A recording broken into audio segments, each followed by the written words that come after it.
Monsieur le Président, tout d'abord, on est très heureux de vous avoir en tant qu'invité d'honneur pour cette 17e édition du Forum de Rhodes. Merci beaucoup d'être venu. Et justement, hier, pendant votre intervention au Forum, vous avez évoqué le dysfonctionnement du système de la gouvernance mondiale, en citant notamment le cas de l'intervention en Libye, quand votre pays, le Niger, qui est un voisin de la Libye et qui donc plus que qui que ce soit concerné par la situation de ce pays, n'a pas été consulté, il n'a pas été écouté. Comment vous expliquez que des choses pareilles se produisent? Bien, madame, je voudrais profiter de votre question pour remercier l'Institut du dialogue de civilisation de m'avoir invité à, à ce 17e forum. Et forum qui est extrêmement important compte tenu des défis auxquels le monde fait face aujourd'hui. Et ce défi nécessite davantage de multilatéralisme et ça nécessite également, pour y faire face, pour être plus efficace, une réforme profonde des institutions actuelles qui sont chargées de la gouvernance mondiale, de la gouvernance politique, de la gouvernance économique mondiale. L'exemple que vous avez donné illustre bien qu'il y a quelque chose qui ne va pas dans le fonctionnement de ces institutions. L'intervention en Libye qui a été faite sans que nous, on soit concertés. Or, c'est aujourd'hui nous qui faisons face à ces conséquences. Et c'est le Conseil de sécurité qui a pris cette décision. Et cela nous amène à dire que plus que jamais, la réforme de ces institutions est nécessaire. Surtout que le monde fait face à des défis. Vous savez, il y a des bruits de retour à la course aux armements. Il y a le changement climatique qui pose des défis énormes à l'humanité. Il y a la pauvreté et les inégalités qui se creusent dans le monde. Il y a les flux migratoires qui augmentent de manière spectaculaire. Tout cela nécessite que la communauté internationale imagine une autre gouvernance pour pouvoir faire face aux défis auxquels est confrontée l'humanité. Mais quand vous parlez de la nécessité des réformes des institutions internationales, est-ce que vous prenez la réforme plus précisément du Conseil de la sécurité des Nations Unies? Oui, à la réforme du Conseil de sécurité, nous avons une position africaine sur la question qu'on appelle le consensus des Iluini qui propose que l'Afrique soit représentée, parce que l'Afrique, c'est un continent très vaste. Vous pouvez mettre dans le continent africain la Chine, vous pouvez mettre les États-Unis, vous pouvez mettre le Japon, vous pouvez mettre quel pays, encore beaucoup d'autres pays. Pour le continent africain actuel peut le contenir du point de vue de la superficie. Et du point de vue démographique aussi, l'Afrique a un poids de plus en plus important, et sur le plan économique également. Cela donc nécessite qu'on équilibre la représentation du continent au sein du Conseil de sécurité.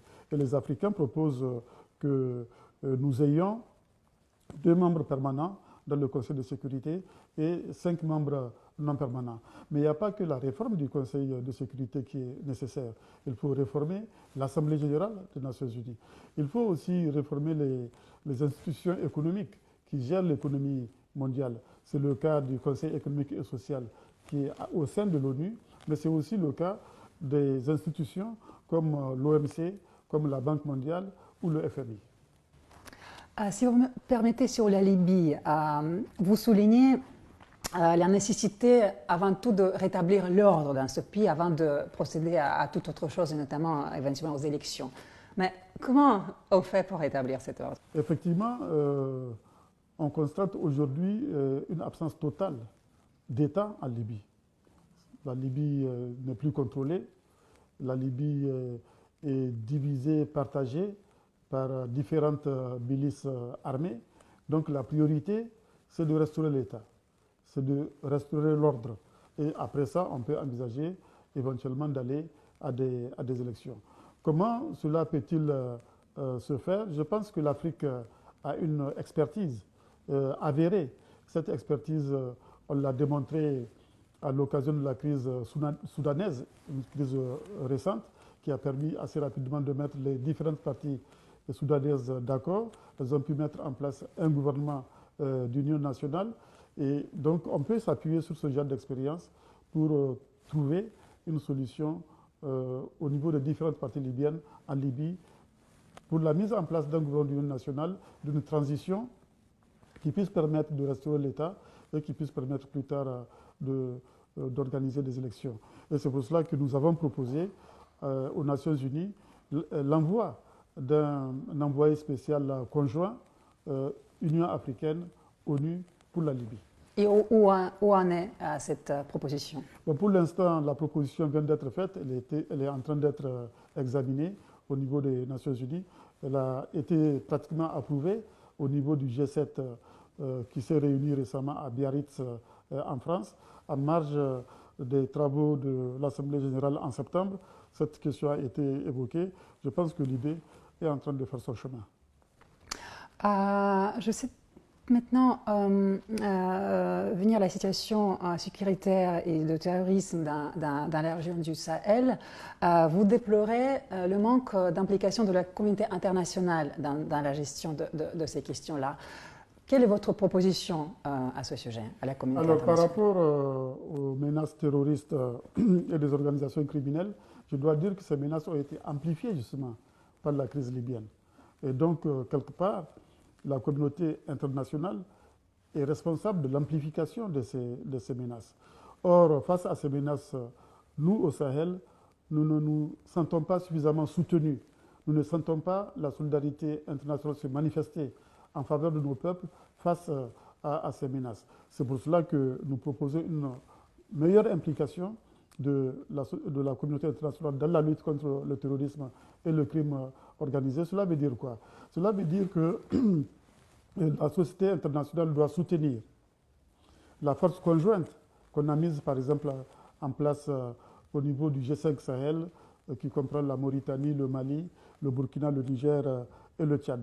Nous souhaitons que cette force conjointe soit placée sous le chapitre 7 de la Charte des Nations Unies. C'est une demande que nous avons faite depuis longtemps, ce qui n'a pas encore trouvé une réponse positive. Voilà une forme de solidarité que nous attendons de la communauté internationale. Nous souhaitons également, en ce qui concerne la mission de stabilisation du Mali, la MINUSMA, qui est une mission des Nations Unies, qui est une mission de maintien de la paix. Or, au Nord Mali, l'objectif actuel, la priorité actuelle, ce n'est pas de maintenir la paix, mais c'est de faire la guerre contre le terrorisme. Nous souhaitons donc un changement de mandat pour la mission, au lieu qu'elle soit juste une mission classique de maintien de la paix, que ce soit une mission qui ait un mandat offensif, y compris celui de faire la guerre au terrorisme. Voilà aussi une autre demande que nous faisons à la communauté internationale par rapport à laquelle on n'a pas encore reçu de réponse positive. Nous sommes très déçus parce que ce que nous le faisons pour le monde aussi. Cette sécurité-là, ce n'est pas pour nous seuls que nous la voulons pour le monde entier. La sécurité est un bien public mondial. Donc tout le monde doit s'impliquer pour garantir la sécurité pour l'ensemble des peuples du monde. Mais justement, comment expliquez-vous ce manque de sensibilité de la communauté internationale envers ces questions justement, qui ne touchent pas seulement le Sahel et l'Afrique, mais qui ont des répercussions pour le monde entier? Vraiment, c'est une question à laquelle je ne saurais pas répondre. Je ne comprends pas. Je ne comprends pas le comportement de la communauté internationale face aux menaces auxquelles est confronté le Sahel, auxquelles est confronté aussi le bassin du lac Tchad, où sévit Boko Haram. Surtout quand on constate qu'ailleurs, la communauté internationale a été plus réactive. Par exemple, en Syrie et en Irak, il y a eu une coalition très forte qui a été mise en place pour lutter contre l'État islamique avec les moyens conséquents qu'il faut. Et quand je vois également ce qui s'est passé en Afghanistan depuis 2001, 2002, il y a eu une forte coalition qui a été mise en place avec beaucoup de moyens. Alors quand je vois tout ça, je me demande pourquoi on fait deux poids, deux mesures. Pourquoi dans ces deux cas-là, des fortes coalitions sont mises en place et dans le cas du Sahel et du bassin du lac Tchad, la communauté internationale regarde ailleurs. Je ne peux pas vous dire pourquoi, malheureusement. Claire, merci. Je voudrais passer maintenant à l'économie. Vous avez dirigé la mise en place en Afrique de la zone de libre-échange continentale, dont le stade opérationnel a été lancé en juillet chez vous, à Niamey. Mais quelles sont les perspectives réelles pour l'Afrique de cette initiative? Je pense que l'Afrique a de belles perspectives. les taux de croissance des économies des pays africains sont relativement élevés, et ceci depuis plusieurs années. L'Afrique a de plus en plus un poids démographique important. On a de plus en plus une classe moyenne assez conséquente. On a des matières premières, minérales, agricoles. Donc, l'Afrique a des atouts extrêmement importants. Alors, pour exploiter ces atouts, l'Afrique a mis en place ce qu'on appelle l'agenda 2063. Et cet agenda est décliné également en plusieurs plans décennaux.